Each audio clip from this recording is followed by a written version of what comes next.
జపమాల ప్రేక్షకులకు నమస్కారం. ఓం వరవరదాయ విజయ గణపతియే నమః. శ్రీ గురుభ్యో నమః. శ్రీమాత్రేయ నమః. అరుంధతీదేవి చరిత్ర విందాము. సూతుడు సౌనకాది మహాములకి ఇలా చెప్తున్నాడు. బ్రహ్మదేవునికి మరీచి, కశ్యపుడు అలాగా నవబ్రహ్మలు జన్మించారు. ఆఖరణ సంధ్యాదేవి పుత్రికగా జన్మించింది. సంధ్యాదేవి రూపలావణ్యాలకి 3 జగాలు కూడా మురిపించింది. బ్రహ్మదేవుడు, నవబ్రహ్మలు సంధ్యాదేవి జగన్మోహన్ ఆకారానికి ముగ్ధులే పరవశించారు. బ్రహ్మాదులు మానసిక సంచలనానికి శివుడికి కోపం వచ్చింది. మీ మనసు ఎందు కోరరాని కోరికలు తలెత్తినవి అని గద్దించి సంధ్యాదేవిని చూసి, నీవు కైలాస పర్వతం సమీపానికి వెళ్ళి పరమేశ్వరుడు గురించి తపస్సు చేయమని ఆదేశిస్తారు. సంధ్యాదేవి శివుడి ఆజ్ఞను పాటించి తపం వనరిస్తూ ఉంటుంది. శంకరుడు గౌతమాదులను చూసి, మీరు ధర్మశాస్త్రాలను, వర్ణాశ్రమ ధర్మాలను రచించి వృత్తులు నిర్ణయించండి అని ఆజ్ఞాపిస్తారు. సంధ్యాదేవి మీద మోహాతిశయంతో పరమేష్టి వీర్యం స్ఖలించింది. పితామహుని వీర్యం పతనం అవడం వలన 64,000 అగ్నులు ఉద్భవించినాయి. 84,000 బర్హిషాదులు ఉదయించారు. వారిని పితృగణాలుగా నియమించారు. ఆ కారణంగా సంధ్య పితృమాత అని వ్యవహరించబడింది. బ్రహ్మపుత్రులు లొంగని వారు క్రతువు, వశిష్ఠుడు, పులస్త్యుడు, అంగీరసుడు సంధ్యాదేవి మనసుని తలపోసి అందుకు ఫలితంగా క్రతువుకి నోమపులుసుడు, వశిష్ఠునికి కానీలుసుడు, పులస్యునికి అజ్జపులుసు, అంగీరసునికి హవిష్మంతుడు పుడతారు. ఇలాగా పుట్టిన వారి అగ్నిశ్వాత్రాదులతో కలిసి పుత్రగణాల్లో చేరి కావ్యభోజనలు అయ్యారు. సంధ్యాదేవి అందుకు బ్రహ్మకును నవబ్రహ్మలకు కలిగిన మనోవైకారమే పితృగణములు ఉత్పత్తికి కారణమైంది.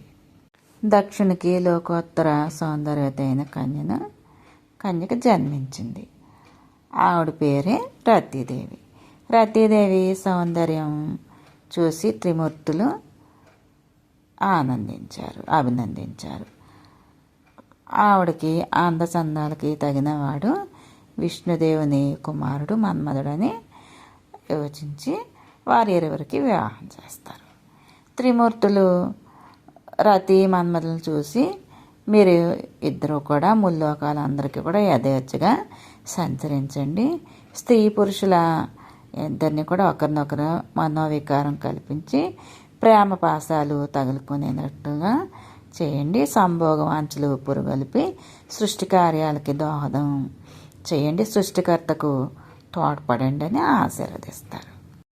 బ్రహ్మదేవుడు మన్మధుడిని చూసి, మదన, నా కుమార్తె అయిన సంధ్యాదేవిపై నాకు మక్కువ కలిగేటట్టుగా మనసు కలవరపరిచిన నీ యశద్వర్తనానికి ఫలితంగా నీవు శివుడి కంటికి మంటకి గురయ్యి భస్మం అవుతావు అని శపిస్తాడు.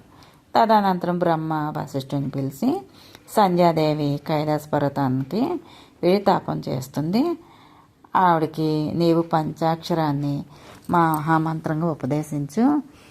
అది చాలా ఎక్కువగా చేస్తే మంచి జరుగుద్ది అని చెప్పి ఆదేశం చేస్తాడు. బ్రహ్మ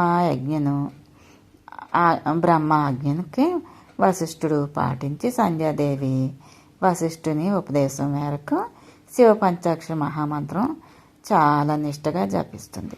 శివుడు ఆమెకు ప్రత్యక్షమయ్యి కోరిన వరాన్ని ఇస్తాడు. చంద్రమౌళీశ్వర, నా ఈ శరీరాన్ని అగ్నిప్రవేశం అనురించి పునర్జన్మ ఎత్తేటట్టుగా చెయ్యి. నన్ను ఈ స్త్రీ వ్యామోహంతో చూసిన వారు పుంసంలో కోల్పోయి నపుంసకులు అయ్యేటట్లుగా చెయ్యి. నేను పతివ్రత శిరోమణిలో మిక్కిలి శ్రేష్ఠురాలు అగినట్లుగా మీరు అనుగ్రహించండి అని ప్రార్థిస్తాను. శంకరుడు అలాగే అవుతుంది అని చెప్పి వరం ఇస్తాడు. నీకు లోకైక పూజ్యుడు మహామేధావి చిరంజీవి అయిన భర్త లభిస్తాడు. చంద్రభాగ నదీ తీరాన మేధాతిథి అనే ఋషి యజ్ఞం చేస్తున్నాడు. నీవు అక్కడికి ఎవరికంట కనపడకుండా అక్కడికి వెళ్ళు, ఆ యజ్ఞగుండంలో ప్రవేశించు. నీవు అగ్ని ప్రవేశం చేసే సమయాన నీవెవరిని భర్తగా కావాలని అనుకుంటావో అతన్ని మనసారా స్మరించు, నీకు అతడు భర్త అవుతాడు అని చెప్పి అంతర్ధానం అవుతాడు. శివ పంచాక్షరి మంత్రాన్ని జపించడం వలన ఎంతో మంచి జరుగుతుంది. అది సంధ్యాదేవి ఆ శివ పంచాక్షరి చేయడం వల్లనే శివుడు అనుగ్రహం కలిగి ప్రత్యక్షం అయ్యి ఆమె కోరికను నెరవేరుస్తారు.